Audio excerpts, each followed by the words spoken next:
Bonjour bien-aimés. Ce matin, je vais partager la parole au sujet du figuier maudit. C'est un miracle qui sonne négatif. Un figuier qui a connu une fin tragique sur la parole de Jésus. J'aimerais qu'on essaie de comprendre ensemble pourquoi Jésus a maudit ce figuier. Lisons ensemble Matthieu, en tout cas je vais le lire, vous ne pourrez pas le lire en même temps que moi. Je lis dans Matthieu chapitre 21, les versets 18 à 22. Dans le français courant, je vais le lire. Le lendemain matin, tandis qu'il revenait en ville, Jésus eut faim. Il vit un figuier au bord du chemin et s'en approcha, mais il n'y trouva que des feuilles. Il dit alors au figuier, « Tu ne porteras plus jamais de fruits. » Aussitôt, le figuier devint tout sec. Les disciples virent cela et furent remplis d'étonnement.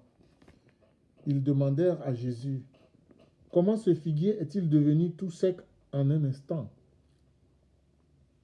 Jésus leur répondit, « Je vous le déclare, c'est la vérité. Si vous avez de la foi et si vous ne doutez pas, non seulement vous pourrez faire ce que j'ai fait à ce figuier, mais vous pourrez même dire à cette colline, ôte-toi de là et jette-toi dans la mer. Et cela arrivera. Si vous croyez, vous recevrez tout ce que vous demanderez dans la prière.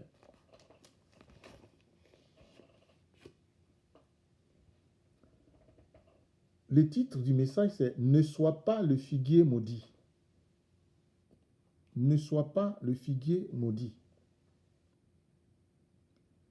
Ce miracle a eu lieu dans la période que nous appelons les rameaux. Dans la période de la Pâque, en fait. Mais ça se passe quelques jours ou le lendemain ou quelques jours après rameaux, le jour des rameaux. Nous sommes à une semaine avant la Pâque, la dernière de Jésus durant laquelle il sera arrêté, condamné et mis à mort pour que nous puissions être sauvés. Jésus est entré dans la ville de Jérusalem sur un ânon qu'on appelle le dimanche des rameaux. Il y avait une foule devant comme derrière. Jésus était au milieu, entouré de foule. Et tout le monde criait « Hosanna au fils de David, béni soit celui qui vient au nom du Seigneur ». Et Jésus est entré dans la ville et est allé dans le temple où il a chassé les vendeurs et les acheteurs, leur faisant comprendre que le temple est la maison de son Père et qu'il est dédié à la prière et non au commerce. Là, des aveugles et des boiteux sont venus à Jésus et Jésus les a guéris. Là aussi, il y a eu les principaux sacrificateurs qui, comme à leur habitude, étaient fâchés, n'étaient pas contents que Jésus fasse des miracles, chasse les gens du temple et en plus que les enfants crient et louent le nom de Jésus.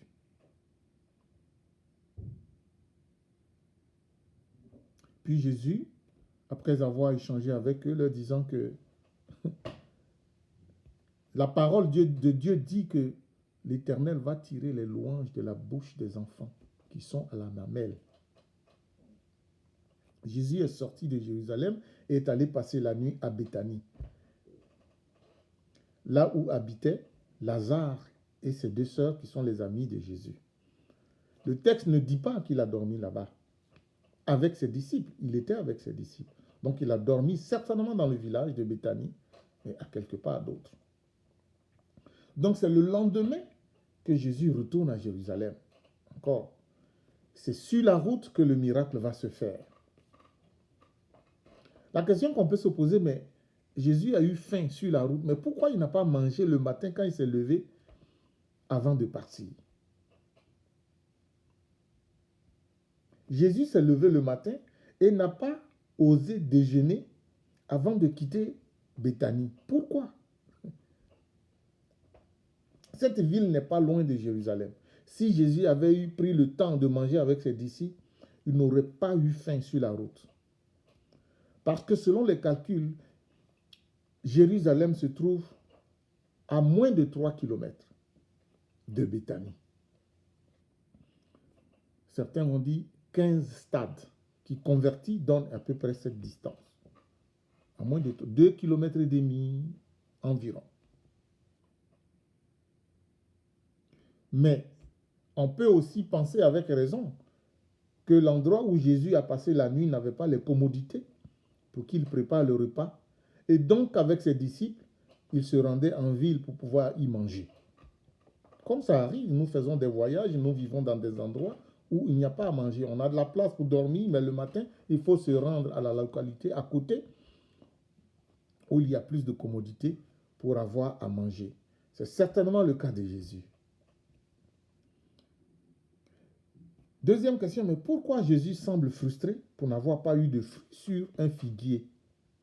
C'était le seul sur le figuier. Pourquoi il est frustré?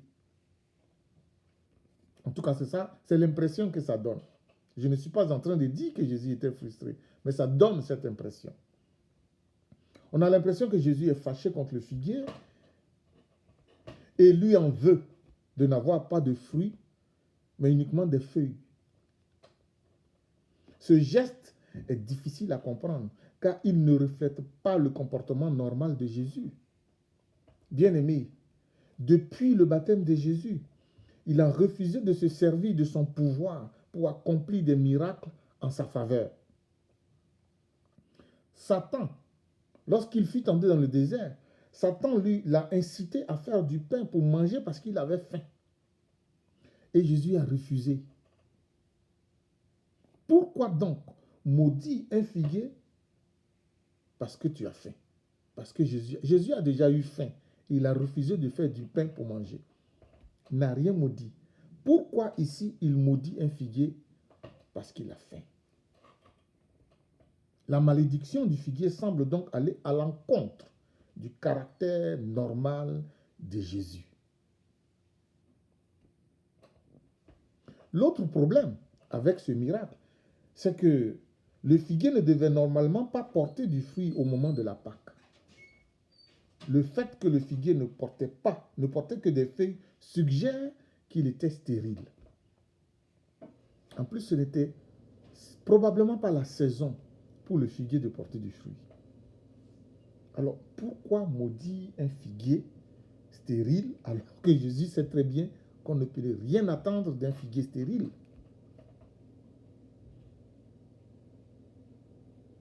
Et on a l'impression que Jésus n'a pas la maîtrise de lui-même, que sa faim a pris le dessus sur lui. Or, il n'en est rien. Donc, il nous faut comprendre pourquoi Jésus maudit ce figuier. Pourquoi ce miracle? Je crois que Jésus a délibérément maudit ce figuier pour offrir une leçon aux témoins de la scène, c'est-à-dire à ses disciples, parce qu'il n'était qu'avec ses disciples.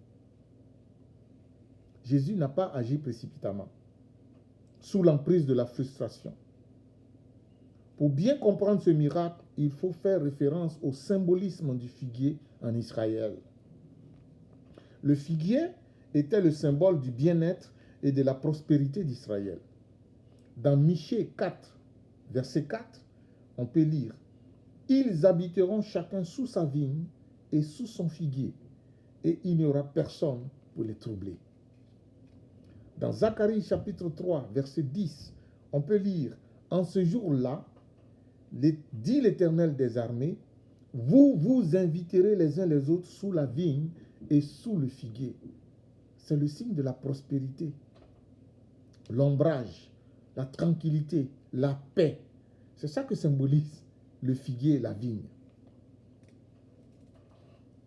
Mais en même temps, la destruction du figuier était aussi le symbole du jugement qui frappait la nation d'Israël. Un figuier stérile était le symbole d'Israël stérile. On peut voir aussi cela dans Jérémie chapitre 5 verset 17, que je vous laisse aller fouiller et regarder. dans Osée chapitre 2 verset 14 et dans Joël chapitre 1 verset 7 et verset 12. Dans l'écriture, le figuier stérile symbolise souvent le jugement divin sur Israël qui ne porte pas de fruits. Israël stérile égale figuier stérile.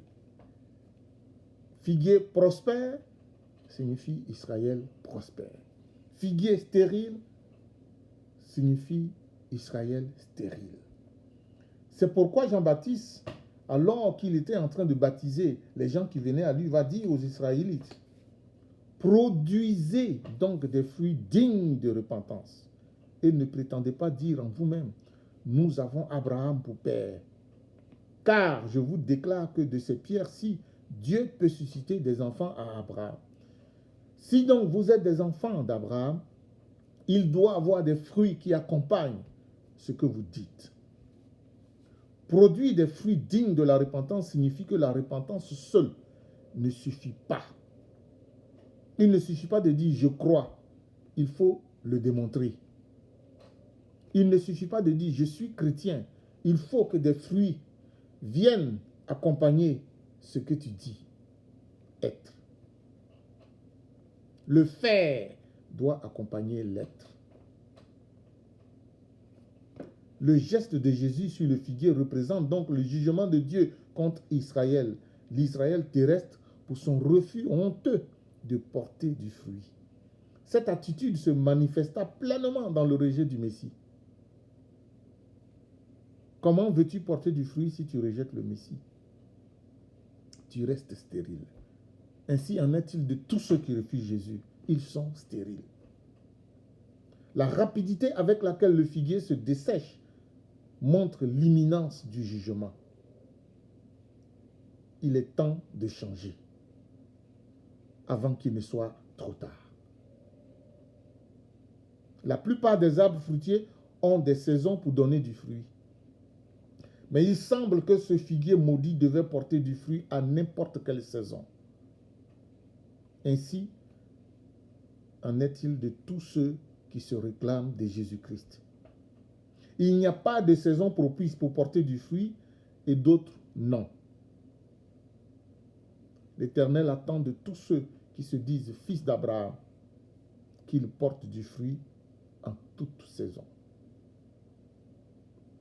Autrement, ils ne sont pas dignes d'être appelés fils d'Abraham. Autrement, leur repentance est stérile et vaine, comme ce figuier, qui a beaucoup de feuilles, mais qui ne donne rien à manger, qui ne donne rien pour calmer la faim, pour réjouir l'être. Il y a un commentaire de la Bible qui dit ceci: l'Église et nous tous qui en sommes des membres individuels sommes constamment exposés au danger d'être tellement absorbés par nous-mêmes que nous en oublions notre mission pour Dieu, à savoir porter du fruit de justice pour notre Maître et Seigneur. Nous n'avons pas le choix. Nous n'avons pas à décider que nous porterons des fruits un moment et d'autres non. Il n'y a pas de saison morte dans la vie chrétienne. Il n'y a pas de saison morte dans la vie avec le Seigneur. À tout moment, le Seigneur attend de toi que tu portes du fruit. Bien-aimé, n'aspire pas au miracle du figuier maudit. Non, ne sois pas le figuier maudit, n'aspire pas au miracle du figuier maudit. Aspire à un autre miracle. Nous devons aspirer à la plupart des miracles dans les Écritures, mais pas à celui-là. Parce que c'est un jugement. C'est un miracle de jugement. Et il ne faut pas aspirer au miracle de jugement.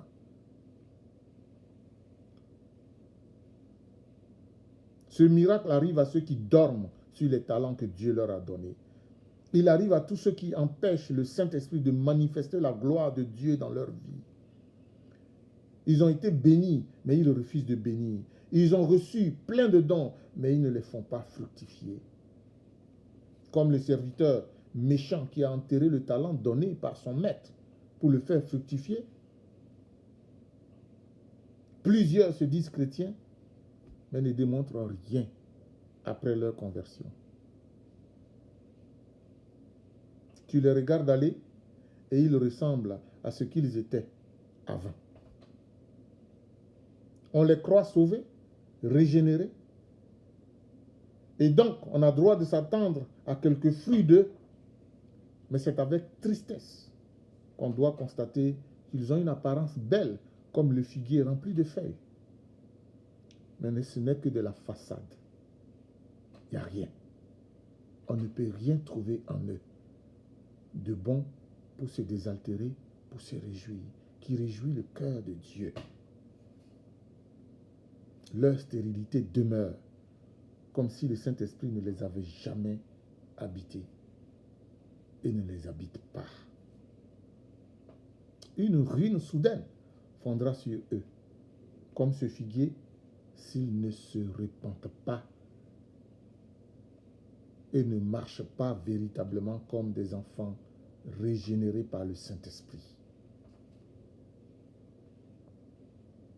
Bien-aimés, n'aspire pas au miracle du figuier maudit, car c'est le miracle du jugement contre ceux qui sont stériles, contre ceux qui renient le Messie, et qui, parce qu'ils ont renié le Messie, ne peuvent rien faire de bon. Parce que Jésus a dit dans Jean chapitre 15, sans moi, vous ne pouvez rien faire. Sans moi, vous ne pouvez rien faire. Celui qui n'est pas attaché à moi, celui qui n'est pas régénéré par mon esprit, qui n'est pas attaché à moi, ne peut rien faire. Il va devenir comme ce figuier stérile. Et nous ne sommes pas invités à aspirer à ce miracle. Jésus saisit l'occasion de la malédiction du figuier pour enseigner sur la foi. Les disciples sont étonnés. Comment se fait-il que le figuier a desséché aussi rapidement? Maître, Jésus leur dit, si vous avez la foi, vous pouvez faire la même chose.